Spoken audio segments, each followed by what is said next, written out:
This is the Samsung Galaxy A25 launched in December. Is it any good? Let's unbox it and take a quick look. Besides the phone, Samsung includes only a USB Type-C to Type-C cable. The phone is on the heavy side at 197 grams and the design reminds me of the Huawei P30 Pro. The color options are Brave Black, Personality Yellow, Fantasy Blue and Optimistic Blue. Pretty funny. I'll be honest, I don't know what kind of blue mine is. On the box it says blue, so we'll call it blue. The phone's middle frame is made of plastic and the sides have a brushed aluminium-like finish. The sides are iPhone-esque, straight, in line with the S24 series. The back is plastic with a nice gradient that successfully rejects smudges. The front glass is not rated Gorilla Glass or other type of strong glass, so be careful and put a screen protector to avoid scratches. The phone is not water and dust resistant. One SIM card slot can be used to accommodate a microSD card. A25 has a 3.5mm audio jack as well. The earpiece doubles as a second speaker. The display is a 6.5 inches Super AMOLED 120Hz with a 19.5:9 aspect ratio. It is Full HD and packs 396 pixels per inch in density. It is not rated HDR compatible, but Samsung advertises 1000 nits in maximum brightness. You can set the refresh rate to 60 or 120 Hz. I am also comparing it to the A54 here and the displays are practically identical. Of course, the phone is a lower budget one and you'll have to accept the chunky chin and the teardrop notch. However, the display is gorgeous. Very well calibrated in natural mode. Gone are the days of the yellowish whites and the mustard yellows, orange reds and weirdly bluish cast in the vivid mode like in the A52 or even S21 from 3 years ago. Apparently Samsung realized that some of the most important criteria when choosing a phone are the displays, the speakers and the quality of the construction, and Samsung delivers. In terms of biometrics, the phone has both fingerprint and face unlock. The fingerprint scanner is embedded in the power button and it is pretty accurate and fast. The face unlock is 2D and gets the job done in good light. For lower light, you have the option to brighten the screen. The phone is equipped with a stereo speaker setup, which is quite rare in this price range. Now let's talk about the processor. This time, Samsung equipped its budget phone with the Exynos 1280 from 2022 that was used on the Samsung A53. It is good for day-to-day tasks and sufficient for the current price tag. You will see the animation stutter here and there, and even if you set the refresh rate to high, the scrolling is sometimes inconsistent. Let's look at some benchmarks head-to-head with the Samsung A54 equipped with the next generation processor, the Exynos 1380.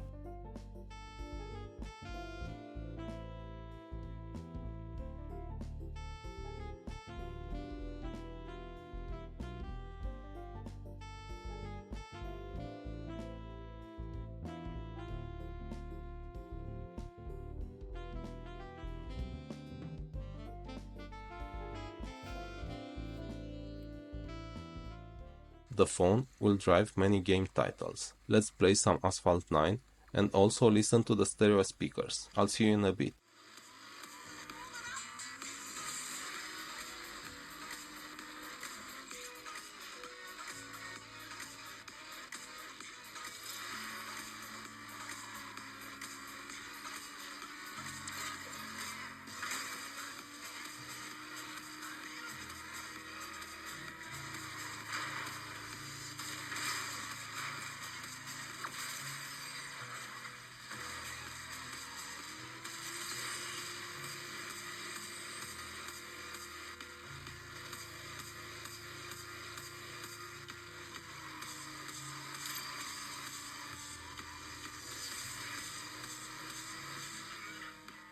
The software is One UI 6 based on Android 14 with a more modern look than One UI 5 and a lot of apps that double the Google ones. Fortunately, it is not the core variant of One UI but the full version, and Samsung promised 4 years of Android updates and 5 years of security updates. Now let's talk about the battery. I've used the phone with the high refresh rate enabled in different scenarios, indoors and outdoors, on Wi-Fi, 4G, 5G, recorded videos, took photos and played games. The usual screen on time is around 5 to 6 hours, even more in indoors Wi-Fi scenarios. So the 5000 mAh battery gets you covered probably for a day and a half. The charging is wired at a maximum of 25 watts and it takes almost 1 hour and a half to charge the phone fully using a fast charger. How about the cameras? The phone comes with a 50 megapixel wide camera and an 8 megapixel ultra wide. The selfie is a 13 megapixel shooter. Detail-wise, the pics from the main sensor are pretty good, and especially in bright conditions, the phone renders nice and balanced colors.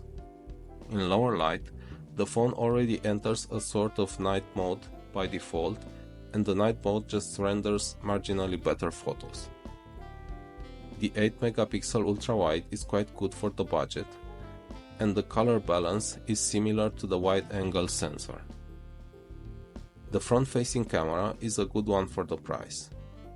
The Samsung Galaxy A25 records video up to 4K 30 frames per second with the main rear camera, and 1080p at 60 frames per second is also available on the main camera if you like high frame rates. Stabilization is only available up to 1080p 30 frames per second.